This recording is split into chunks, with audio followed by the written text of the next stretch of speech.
Assalamualaikum warahmatullahi wabarakatuh. Bismillahirrahmanirrahim. Alhamdulillahirabbil alamin wa bihi nasta'inu ala umuri dunya waddin. Wassalatu wassalamu ala asyrafil anbiya'i wal mursalin wa ala alihi wa ashabihi ajmain, amma ba'du. Para pemirsa yang dimuliakan Allah, alhamdulillah kita senantiasa bersyukur kepada Allah Subhanahu wa taala di pagi yang berbahagia ini. Dalam suasana ibadah di bulan suci Ramadan, kita masih bisa berjumpa kembali dalam salah satu program penyuluh agama menyapa, dan kita berharap semoga seluruh rangkaian amal ibadah kita di bulan suci yang mulia ini senantiasa mendapatkan ridho Allah Subhanahu wa taala.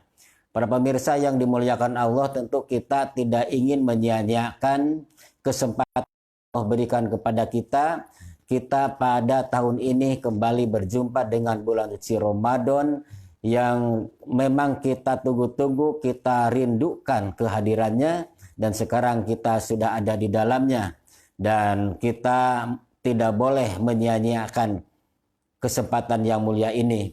Oleh karena itu, marilah kita sama-sama mengoptimalkan kegiatan dan aktivitas serta ibadah di Ramadan ini dengan semaksimal mungkin.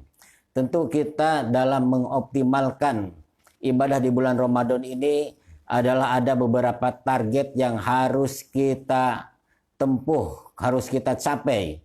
Yang pertama adalah bahwa Ramadan itu adalah sebagai syahrul ibadah. Yang kedua, kita jadikan Ramadan sebagai syahrul Quran. Kita jadikan Ramadan sebagai syahrul jihad. Kita jadikan Ramadan adalah sebagai kegiatan, sebagai momentum untuk menjadikan semua aktivitas itu bernilai ibadah di sisi Allah Subhanahu wa taala. Para pemirsa yang dimuliakan Allah, bagaimana kita menjadikan Ramadan ini sebagai syahrul ibadah? Bahwa setiap napas kita ini adalah harus beribadah. Setiap ucapan kita harus bernilai ibadah. Setiap gerakan, setiap aktivitas yang kita lakukan harus bernilai ibadah. Dan dalam ibadah bulan puasa ini adalah tentunya ini adalah memiliki nilai yang berbeda dengan ibadah-ibadah yang lain. Kalau sholat aja kita ditentukan waktunya. Kemudian zakat juga ditentukan waktunya. Kemudian ibadah haji juga begitu. Tetapi ketika kita sedang berpuasa selama 24 jam itu adalah kita bisa memanfaatkan untuk menjadikan waktu-waktu itu momentum untuk melaksanakan ibadah kepada Allah Subhanahu wa taala. Kemudian yang kedua, kita jadikan bahwa Ramadan itu adalah sebagai syahrul Quran. Karena apa? Memang Allah Subhanahu wa taala menurunkan Al-Quran di bulan suci Ramadan. Kita jadikan momentum untuk semakin mendekatkan diri kita kepada Allah, semakin kita juga meningkatkan kecintaan kita kepada Allah. Kita juga jadikan momentum untuk meningkatkan gerakan gemar membaca Al-Quran, gemar mengaji. Dan tentu kita semuanya adalah tidak cukup hanya dengan membaca Al-Quran, tapi juga kita jadikan momentum Ramadan ini adalah untuk mendalami, untuk mengkaji, memahami Al-Quran ayat demi ayat, sehingga kita semuanya punya kesempatan lebih besar untuk mengetahui tentang kitab suci Al-Quran itu sendiri, sehingga pada suatu saat kelak Al-Quran bisa dijadikan sebagai landasan, sebagai pedoman, dan juga kita implementasikan dalam kehidupan kita sehari-hari. Para pemirsa yang dimuliakan Allah, juga kita jadikan Ramadan itu adalah sebagai syahrul jihad. Syahrul jihad adalah bulan untuk berjihad. Berjihad dalam pengertian di sini adalah tentu jihad dalam segala aspek kehidupan, terutama dalam berpuasa itu adalah yang disebut dengan jihadun nafsi, jihad melawan hawa nafsu. Bukankah Ramadan ini juga ada kita dituntut untuk mampu mengendalikan hawa nafsu kita. Para pemirsa yang dimuliakan Allah, bahwa memang kalau kita berbicara tentang jihad, itu adalah banyak urutan-urutan atau jenis-jenis jihad. Ada yang disebut dengan jihadun nafsi, kemudian jihadul harbi, jihadus syaiton. Jihadun nafsi atau jihad melawan hawa nafsu kita. Jihadul harbi adalah jihad melawan orang-orang kafir yang memusuhi umat Islam. Kemudian jihadul syaiton adalah jihad melawan setan. Jihad dalam pengertian menegakkan amar ma'ruf nahi mungkar. Nah, dalam kaitannya dengan ibadah puasa ini adalah bagaimana kita juga bisa mengoptimalkan jihad melawan hawa nafsu kita. Karena setiap kita ini kan punya nafsu, dan ini juga yang menjadi bagian daripada keutamaan manusia dibandingkan dengan makhluk-makhluk yang lain, adalah bahwa kita ini dengan punya nafsu, punya akal ini adalah maka manusia juga menjadi manusia yang lebih utama dibandingkan dengan makhluk-makhluk yang lain. Namun tentu ini juga tergantung kepada bagaimana kita mampu untuk mengelola, mampu memanage, mampu mengoptimalkan kepada hal-hal yang positif. Kenapa? Karena nafsu itu juga ada yang memang punya tabiat mengajak seseorang itu untuk selalu melakukan hal-hal yang negatif, hal-hal yang tidak baik. Ya, itu yang disebut dengan namanya itu ada nafsu ammaroh. Nafsu ammaroh itu adalah memang punya karakter mengajak seseorang itu untuk melakukan suatu hal-hal yang tidak baik. Ya, la ammaratun bisu, itu adalah bagaimana nafsu ammaroh ini kita kendalikan melalui ibadah puasa. Sehingga ketika kita sedang berpuasa, kita dituntut bukan hanya untuk menahan lapar, bukan hanya untuk menahan haus, bukan hanya menahan keinginan atau biologis, tetapi juga bagaimana berpuasa ini kita juga mampu untuk mengendalikan nafsu kita dalam kaliber yang lebih besar lagi, dalam skala lebih besar lagi. Dan ini adalah penting sekali. Kenapa? Karena apabila seseorang itu tidak mampu mengendalikan nafsunya, maka bisa jadi kondisi harkat martabat manusia yang tinggi, harkat martabat manusia yang mulia ini bisa jatuh kepada martabat yang lebih rendah daripada binatang. Kenapa? Karena dia itu hanya mengikuti nafsunya saja. Ya, jadi binatang ini adalah oleh Allah memang diberikan nafsu. Maka kalau manusia itu hanya mengikuti nafsu saja, adalah itu namanya nafsu ammaroh, maka derajat ke manusia itu bisa seperti derajat binatang, kal an'ami balhum adol. Ya. Di sisi lain juga manusia itu bisa juga menjadi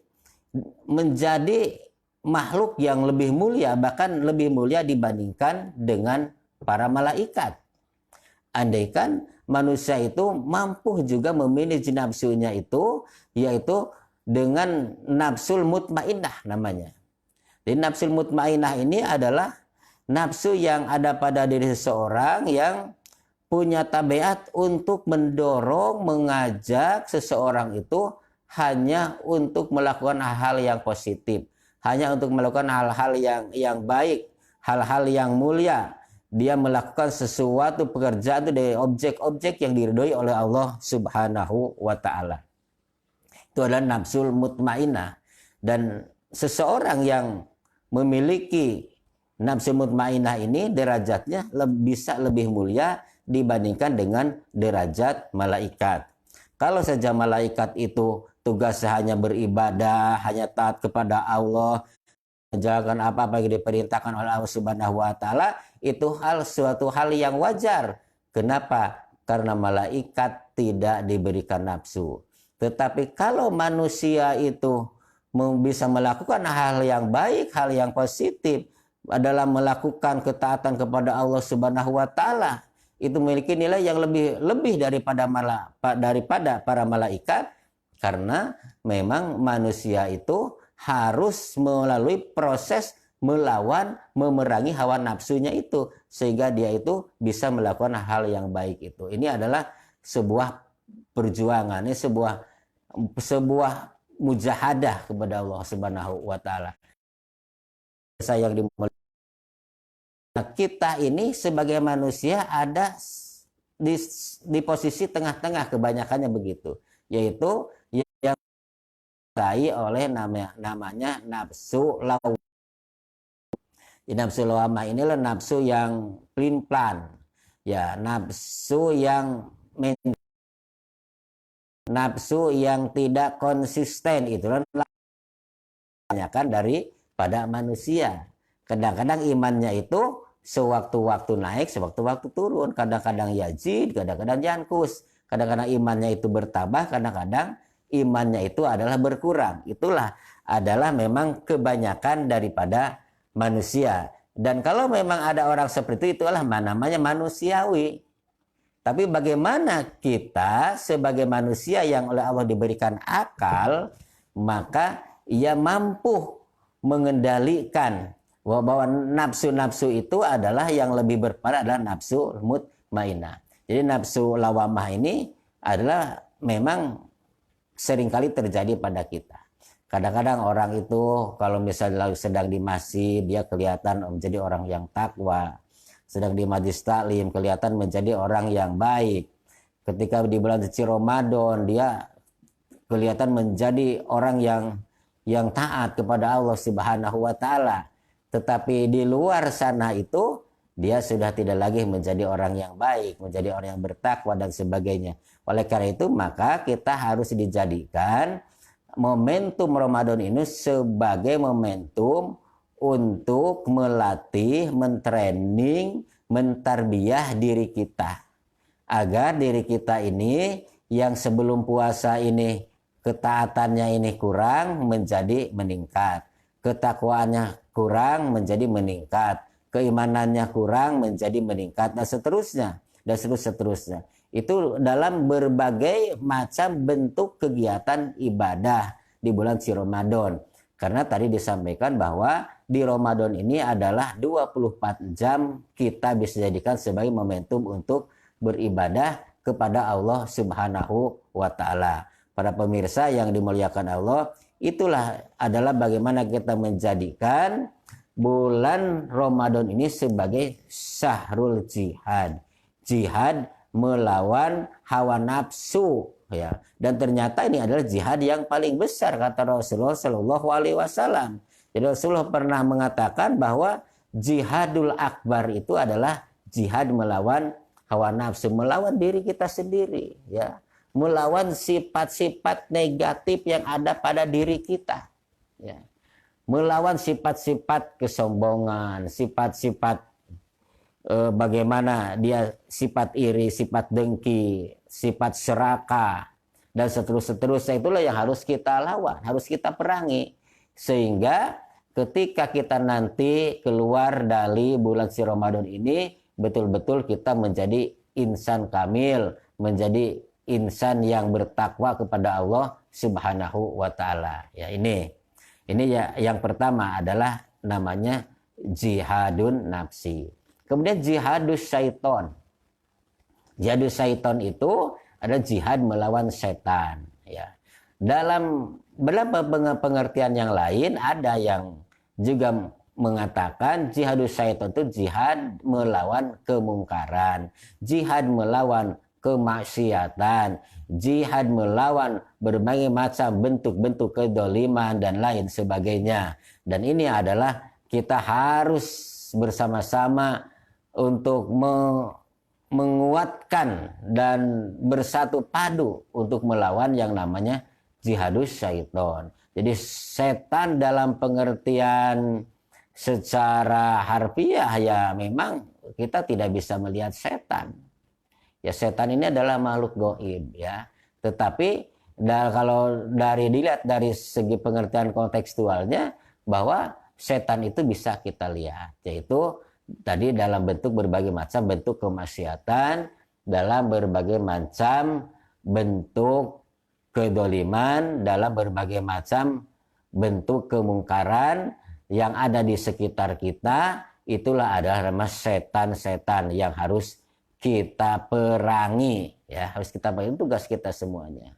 Jadi kalau kita ingin menjadi manusia yang terbaik, kata Allah adalah kuntum khairu ummatin ukhrijat linnas ta'muruna bil ma'ruf wa mungkar. Jadi jadilah kamu tuh keluar menjadi umat, menjadi manusia yang terbaik. Siapa manusia yang terbaik itu? Manusia yang terbaik itu adalah diantaranya orang yang mengajak kepada kebaikan dan mencegah kepada kemungkaran. Itulah namanya adalah jihadus syaiton. Kemudian yang ketiga, para pemirsa yang dimuliakan Allah, juga yang namanya jihadul harbi. Jihadul harbi itu jihad melawan orang-orang kafir yang menyakiti, yang menyerang, yang memusuhi orang Islam. Dan tentu ini adalah juga bagian yang tidak bisa terpisahkan daripada nilai-nilai keimanan kita semuanya. Kenapa? Karena memang kita juga harus siap untuk berjihad kapanpun dan dimanapun ketika memang situasi itu memang sudah mengharuskan kita untuk berjihad. Nah ini para pemirsa yang dimuliakan Allah. Kemudian kita juga jadikan bahwa Ramadan ini adalah sebagai syahrul ibadah tadi. Jadi syahrul ibadah itu adalah kita menjadikan semua momentum ini harus bernilai ibadah. Ya, kita jadikan pas kita yang keluar itu adalah bernilai ibadah. Setiap lisan yang kita keluarkan bernilai ibadah. Setiap langkah yang kita gerakan itu bernilai ibadah di hadapan Allah Subhanahu wa ta'ala. Kita memperbanyak bagaimana di bulan Ramadan ini kemudian berhusnudon, ya, berbaik sangka kepada Allah Subhanahu wa ta'ala, berbaik sangka kepada teman-teman kita, karena itu yang harus kita bangun ketika kita sedang berpuasa. Karena puasa itu sendiri juga kan ada yang namanya tuh puasa hati. Jadi puasa hati ini adalah puasa yang tingkat tinggi, ya. Itu ada namanya, orang berpuasa itu ada yang tingkat puasa khawas, kemudian ada puasa awam, khawas, khawasil khawas. Ya kalau puasa awam itu ya puasanya orang-orang awam. Puasanya orang-orang yang hanya menahan lapar dan haus saja. Sedangkan puasa khawas itu adalah mereka bukan saja menahan lapar dan haus, tetapi juga dia menahan panca inderanya untuk tetap berpuasa. Matanya berpuasa, lisannya berpuasa, tangannya berpuasa, telinganya atau pendengarannya berpuasa, anggota badannya berpuasa semuanya. Artinya apa?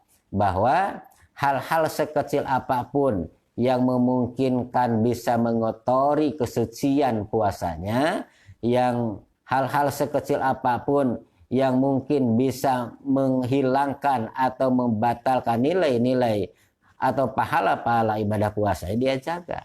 Karena seringkali ya kita karena keasikan akhirnya ngobrol kemana-mana, ngomongin orang, terjadilah namanya ghibah, ya. Dan ini adalah hal-hal yang harus kita jaga.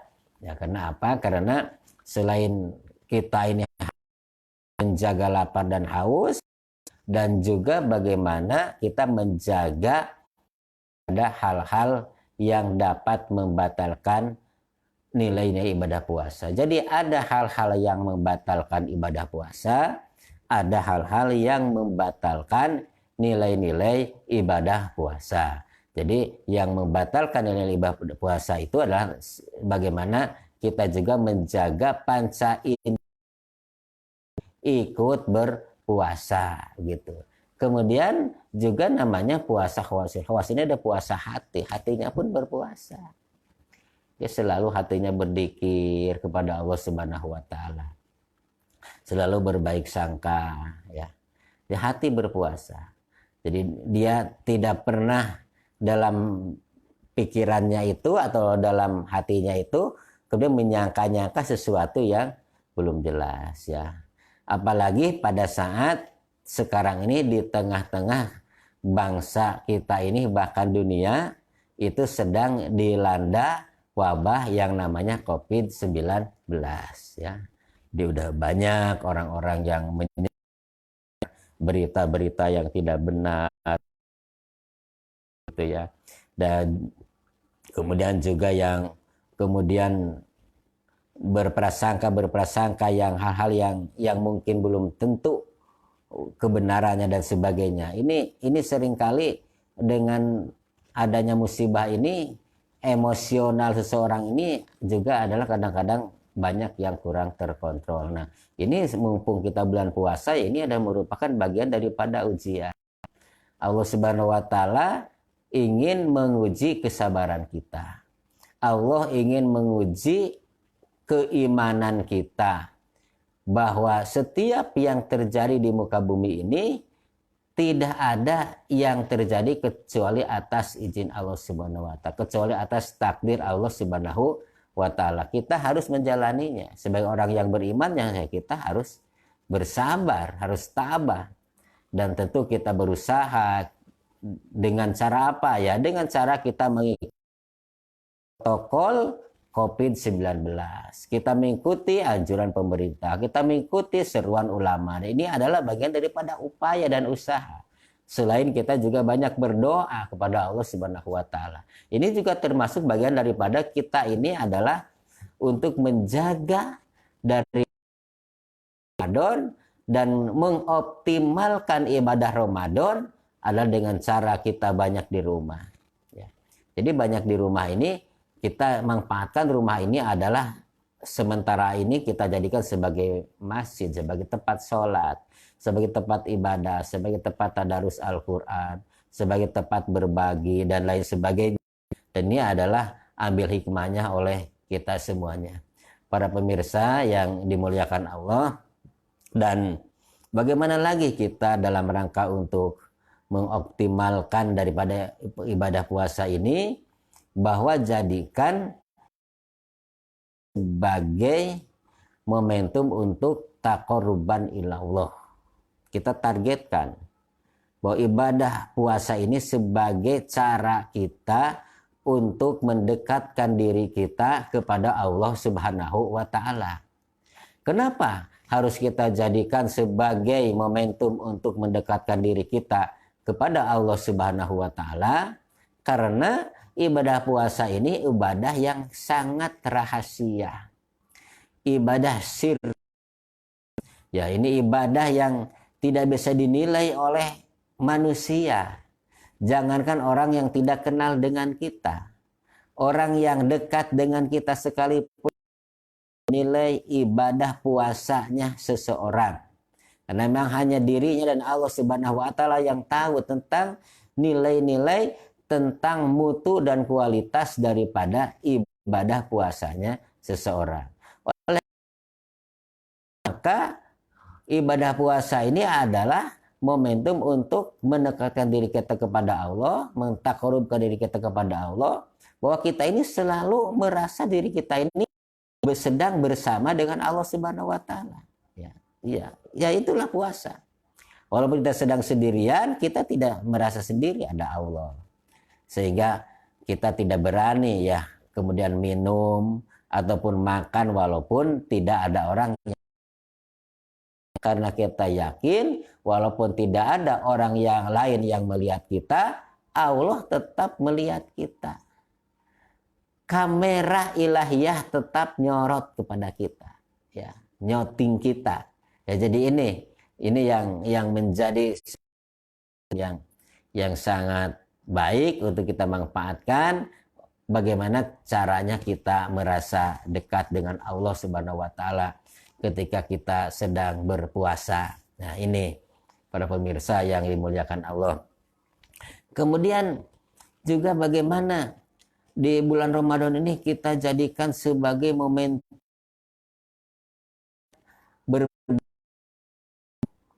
meningkatkan kepedulian sosial.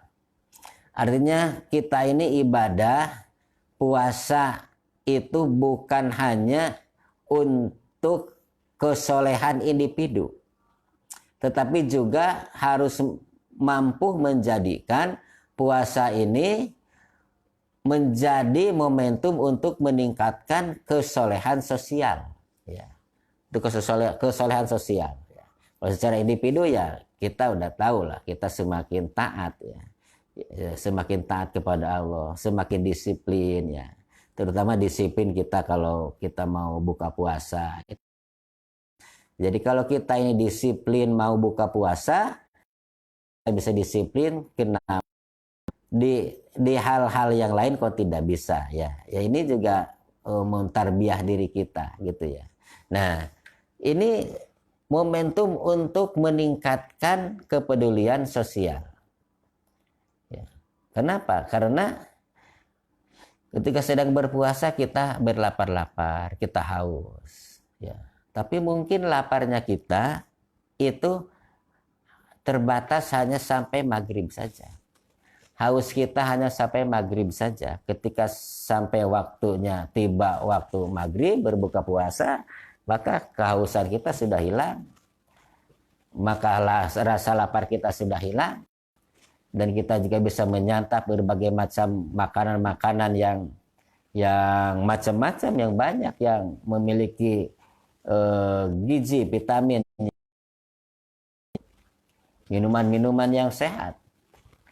Tetapi tidak sedikit juga di luar sana saudara-saudara kita yang merasa lapar dan haus itu bukan hanya ketika bulan puasa. Memang hari-harinya memang mereka itu sering merasakan lapar dan haus. Apalagi di tengah-tengah wabah COVID-19 ini. Semakin banyak orang yang susah itu.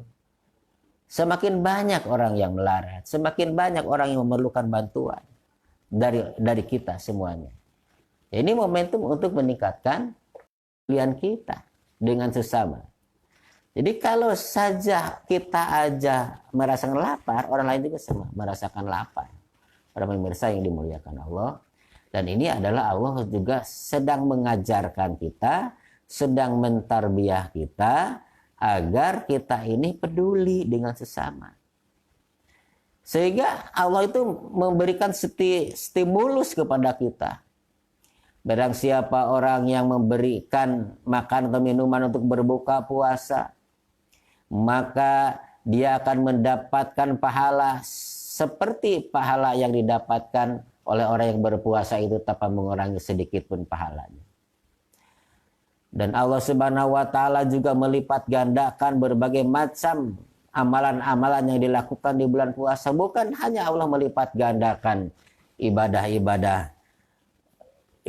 yang mahdoh, tetapi sedekah juga yang dikeluarkan di bulan Ramadan itu udah nilainya lebih besar daripada dikeluarkan di luar bulan si Ramadan. Jadi Nabi mengatakan Abdul sodakoh sodakotan fi syahri Ramadan. Seutama-utama sodakoh itu adalah sodakoh yang dikeluarkan di bulan, ya. Apalagi di tengah-tengah kita sedang susah, kita masih bisa bersedekah. Itulah sesungguhnya adalah sedekah yang paling bagus. Ya, kita sedang susah, kita masih bisa membantu orang. Zaman para sahabat Nabi dulu, itu pernah terjadi ketika selesai perang Badar, sekali orang daripada jadi syuhada. Kemudian dari orang-orang kafir yang tewas banyak, bergeletakan itu.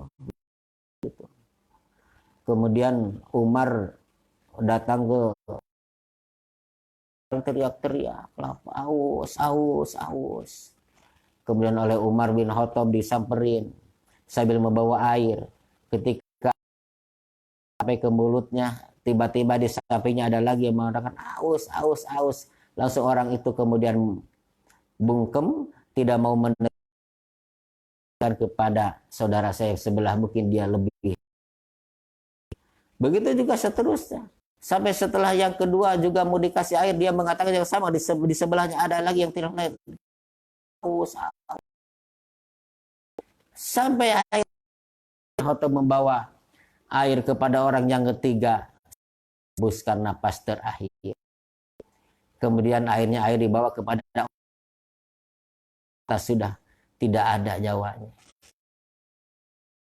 Yang pertama, di seperti itulah, di kritis seperti itu, ia masih bisa dan masih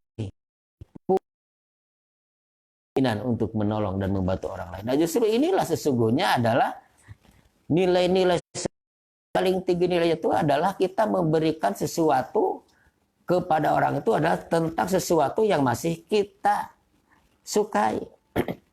Bukan sesuatu yang sudah tidak kita sukai.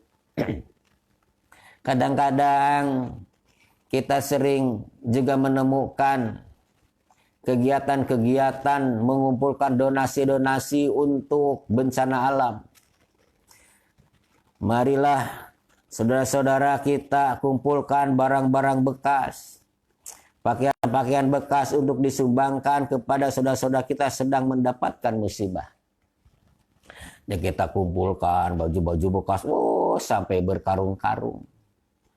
Akhirnya kita antarkan kepada tempat terjadinya musibah.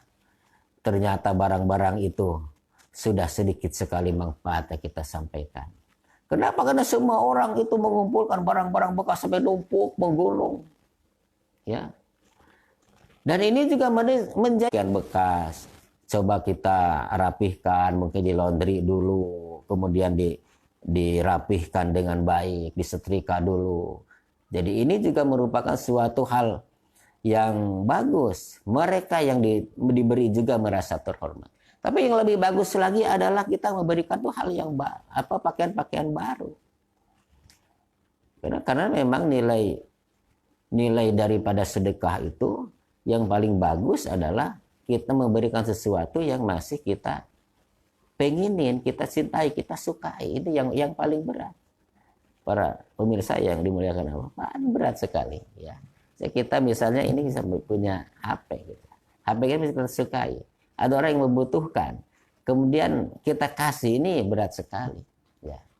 Tapi kalau kita memang ingin mendapatkan suatu nilai-nilai yang optimal, yang maksimal, yang kita harus seperti itu. Jadi harus mendahulukan Allah dan Rasulnya. Kehidupan kita. Dalam semua kegiatan kita. Allah dan Rasulnya itu harus dinomorsatukan. Di atas segala-galanya. Harus dinomorsatukan. Para pemirsa yang dimuliakan Allah. Jadi kalau Allah sudah meminta kita, apapun yang ada dari kita, ya kita harus berani untuk memberikannya. Jangankan dalam bentuk-bentuk yang masih bisa kita lepas, ya, hal-hal yang bahkan jiwa diri kita pun kita siap. Inna sholati wa nusuki wa mahyaya wa mamati lillahi rabbil alamin. Dan walaupun memang Allah Subhanahu wa taala akan memberikan ujian kepada kita, ini sesuai dengan kapasitas keimanan kita. Seperti Allah Subhanahu wa taala memberikan ujian kepada Nabi Ibrahim yang diperintah untuk menyembelih putranya. Ya, tentu ini sesuai dengan kapasitas keimanan Nabi Ibrahim alaihissalam. Ya, Allah sudah tahu, udah bisa ngukur. Ya. Bagaimana Allah Subhanahu wa taala menguji keimanan Rasulullah SAW dengan berbagai macam bentuk ujian yang bertubi-tubi begitu. Namun kadang-kadang kita ini suka menganggap kalau ujian itu adalah hanya hal-hal dalam bentuk yang tidak menyenangkan. Ya seperti sekarang sedang ada wabah corona. Kita bilang sedang diuji begitu ya.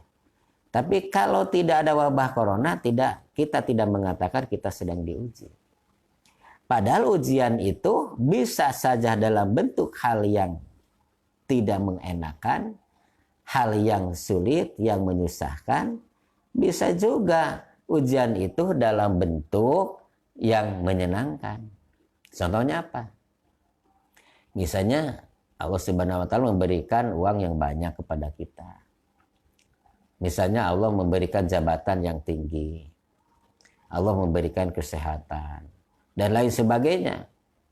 Itu juga semua ujian. Ujian. Jadi ada ujian yang bentuknya menyenangkan, ada ujian yang bentuknya menyedihkan. Kalau orang itu diuji dengan ujian-ujian yang tidak menyenangkan, itu banyak orang yang dia bisa melampaui. Tapi seringkali ketika diuji dengan ujian yang menyenangkan, banyak orang yang tidak mampu melampauinya. Misalnya Sa'labah di zaman Rasulullah SAW, ketika oleh Allah diuji dengan kemiskinan dan kekurangan, dia bisa mampu menjalankannya. Dia masih bisa sholat berjamaah dengan Nabi, masih bisa ibadah, ya. Tetapi ketika Sa'labah itu diuji oleh Allah dengan ujian yang menyenangkan, dengan harta yang melimpah, dengan harta yang banyak, bahkan Sa'labah tidak mampu untuk melewatinya. Jangankan untuk sholat berjamaah bersama Nabi, bahkan sholat 5 waktu pun sudah mulai ketinggalan. Sampai sholat Jumat pun tidak ada. Kenapa? Dengan alasan sudah sibuk ngurusin urusan daripada harta-hartanya yang semakin banyak itu. Ya, ini para pemirsa yang dimuliakan Allah. Jadi bagaimana kita jadikan momentum Ramadan ini kita optimalkan untuk meningkatkan empati kita, kepedulian kita kepada Allah Subhanahu wa Ta'ala. Ya, ini. Kemudian juga melalui Ramadan ini kita jadikan sebagai momentum untuk bagaimana kita untuk meningkatkan keluarga kita supaya lebih dekat dengan keluarga kita, ya. Jadi di bulan Ramadan ini kita bisa berkumpul dengan keluarga, ya, bisa buka puasa bersama dengan keluarga, bisa sahur bersama dengan keluarga. Bahkan di tengah-tengah COVID-19 ini kita juga bisa bagaimana kita memanfaatkan untuk sholat berjamaah dengan keluarga, tadarus dengan keluarga. Dan ini kita jadikan momentum untuk meningkatkan harmonisasi keluarga kita. Kita meningkatkan bagaimana kita menjadikan keluarga yang sakinah mawaddah warohmah, keluarga yang diisi dengan pasangan suami istri yang soleh dan soleha, anak-anak yang soleh dan soleha, yang taat ibadah kepada Allah Subhanahu wa Ta'ala. Jadi inilah para pemirsa yang dimuliakan Allah yang saya sampaikan. Sekali lagi mari kita sama-sama untuk mengoptimalkan momentum Ramadan ini untuk kita jadikan sebagai syahrul ibadah, jadikan sebagai momentum untuk taqarrub ilallah, sebagai syahrul Quran, kemudian juga sebagai syahrul jihad. Dan mudah-mudahan kita bisa melewatinya Ramadan ini dengan baik tanpa mengurangi sedikit pun nilai ibadah puasa kita, walaupun mungkin ibadah kita agak berbeda momentumnya, suasananya dengan ibadah Ramadan pada tahun-tahun sebelumnya. Dan mudah-mudahan kita semuanya senantiasa diberikan kesehatan, Allah Subhanahu wa Ta'ala menyelamatkan kita, keluarga kita, kedua orang tua kita diberikan kesehatan, panjang umur, diberikan keberkahan oleh Allah Subhanahu wa Ta'ala. Assalamualaikum warahmatullahi wabarakatuh.